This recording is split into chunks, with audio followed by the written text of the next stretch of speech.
Under his leadership, the Supreme Court collectively decided to live stream proceedings in cases of public importance. جمعے کے روز supreme court سے retire ہونے والے chief justice قاضی فائز عیسیٰ کے اعزاز میں الوداعی فل کورٹ ریفرنس ہوا۔ فل کورٹ ریفرنس میں نامزد چیف جسٹس یحییٰ آفریدی سمیت سپریم کورٹ کے 12 موجودہ ججز نے شرکت کی، جبکہ سینئر ترین جج جسٹس منصور علی شاہ سمیت 5 ججز الوداعی ریفرنس میں شریک نہیں ہوئے۔ ریفرنس میں شرکت نہ ہونے والوں میں جسٹس منیب اختر، جسٹس اطہر من اللہ، جسٹس عائشہ ملک اور جسٹس ملک شہزاد بھی شامل ہیں۔ اس عدم شرکت کے بعد عدلیہ میں تقسیم اور واضح ہو کر سامنے آ گئی ہے۔ اس تقسیم کی وجہ بتاتے ہوئے پاکستان بار کونسل کے سینئر ممبر امجد شاہ نے وائس پی کے کو بتایا کہ ڈویژن کی وجہ صرف اقتدار کی جنگ ہے، جس کی وجہ سے یہ نظام کو چلنے نہیں دے رہے ہیں۔ یہ ساری چیزیں جو ہیں یہ صرف اقتدار کی لڑائی ہے۔ رجیم چینج ہو گئی تو اب دوسری رجیم جو ہے وہ اپنے آپ کو مستحکم کرنے کے لیے اس میں ان لوگوں کی جگہ نہیں بن رہی۔ منصور علی شاہ صاحب کیونکہ جس وقت یہ جنگ اپنے عروج پہ تھی ان ججز کی یا اس رجیم چینج والی جو جنگ ہے اس کی، تو منصور علی شاہ صاحب کیونکہ سپریم کورٹ میں اس ایک گروپ کے سربراہ تھے، تو وہ ان کا اگر خط دیکھ لیں تو اس سے بھی کلیئر پتہ چلتا ہے کہ وہ کس جگہ پر کھڑے ہیں۔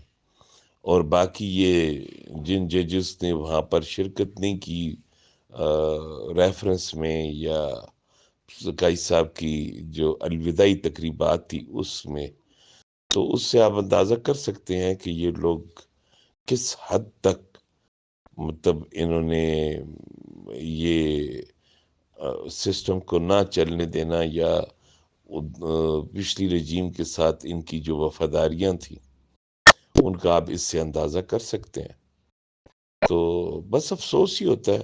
اور سپریم کورٹ تو اس وجہ سے ڈیوائیڈڈ تھی۔ دیکھیں جس وقت فائز عیسیٰ صاحب کے خلاف ریفرنس آیا تھا وہاں سے سپریم کورٹ کی ڈویژن نظر آنی شروع ہوئی۔ ڈویژن تو اس سے پہلے بھی تھی لیکن ایک حد تک تھی، اور اس میں ہم کہتے ہیں کہ ججز کوشش یہ کرتے تھے کہ باہر لوگوں کو نہ پتہ چلے، لیکن قاضی صاحب کا جو ریفرنس تھا 2019 میں، اس کے بعد سے لے کے آج 2024 تک تو بالکل کلیئر کٹ ڈویژن نظر آتی ہے، اور یہ ڈویژن اس وقت تک قائم رہے گی جب تک کہ پچھلی رجیم کے لوگ جو ہیں وہ سپریم کورٹ میں یا عہدوں پر بیٹھے رہیں گے۔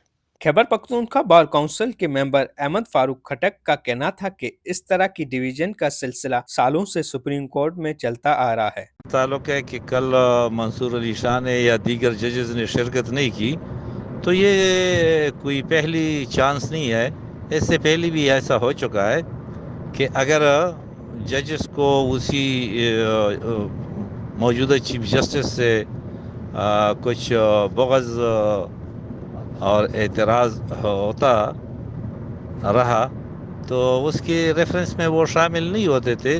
یہاں بھی وہی پوزیشن تھی، تاہم جہاں تک ڈیوائیڈ کا سسٹم ہے تو یہ سالوں سے سپریم کورٹ کے اندر چلا رہا ہے۔ جب سے سپریم کورٹ نے ایک مخصوص سیاسی جماعت کی لیے سب کچھ آئین کو قانون کو بالائے طاق رکھتے ہوئے فیصلے دیے تو تب سے یہ ڈیوائیڈ تھی اور ہے۔ لیکن مجھے امید ہے کہ اب جو موجودہ چیف جسٹس ہیں اس کا تو کسی کے ساتھ کوئی پرابلم نہیں ہے، نہ منصور علی شاہ صاحب کے ساتھ، نہ منیب اختر کے ساتھ، نہ کسی دوسرے جج کے ساتھ، اور اس میں یہ صلاحیت موجود ہے کہ وہ ان سب کو اکٹھا کر لے۔ اگر تب بھی وہ اکٹھا نہیں ہو رہے ہیں تو جس طرح وہ آئین کو نہیں مان رہے ہیں، وہ قانون کو نہیں مان رہے ہیں، وہ پارلیمنٹ کی آرڈیننس کو نہیں مان رہے ہیں، تو یہ میرے خیال میں ان کے لیے بہتر نہیں ہے، کیونکہ جو بھی ہے سپریم کورٹ کے یا ہائی کورٹ کے جج کے لیے یہ لازم ہے، کانسٹیٹیوشنلی وہ باؤنڈ ہے کہ وہ آئین پاکستان کی سبز کتاب کے ہر آرٹیکل کو مانیں. سینئر وکیل فیصل باجوہ کا کہنا تھا کہ جوڈیشری کی تقسیم کی وجہ حکومت اور پارلیمنٹ کا عمل دخل بھی ہے. اب اس میں ایک بڑی امپورٹنٹ چیز تھی کہ آپ نے نوٹ کیا ہوگا کہ پچھلے کچھ عرصے سے منصور علی شاہ صاحب جو ہے وہ خود کو چیف جسٹس کنسیڈر کر رہے تھے. تو اب ان کو یہ مطلب اور انہوں نے اس انداز سے ٹھیک ہے چیزوں کو ٹیک اپ کرنا بھی شروع کر دیا تھا.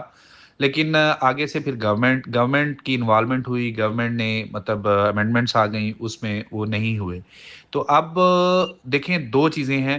ایک تو یہ کہ ان کا شرکت نہ کرنا اس بات کو اسٹیبلش کرتا ہے کہ پریویسلی آپس میں ان کی چپکلش تھی, اور اسی چپکلش میں وہ اس حد تک چلے گئے کہ حالانکہ یہ نارملی ہوتا ہے کہ جب بھی کوئی جج جاتا ہے اس کو فل کورٹ ریفرنس دیا جاتا ہے, جتنے بھی ججز موجودہ ہوتے ہیں ان کی طرف سے, یہ ایک نارمز ہیں ٹھیک ہے. لیکن اب وہ ذاتی اختلافات اس حد تک چلے گئے کہ انہوں نے باقاعدہ لیٹر لکھ کے ٹھیک ہے اس سے معذرت کی. اختلافات ہو جاتے ہیں, مطلب ذہنی اختلافات ہو جاتے ہیں, لیکن یہ اختلافات جو ہیں وہ ذہنی اختلافات سے زیادہ کھل کے سامنے آ گئے. ہفتے کے روز جسٹس یحییٰ آفریدی نے پاکستان کے 30ویں چیف جسٹس کی حیثیت سے حلف اٹھا لیا ہے, جس کے بعد سپریم کورٹ کے ججز میں تقسیم کسی حد تک کم ہونے کی توقع بھی کی جا رہی ہے. رانا مالی, voicepk.net, اسلام آباد. آپ کی خبر آپ کی آواز voicepk.net.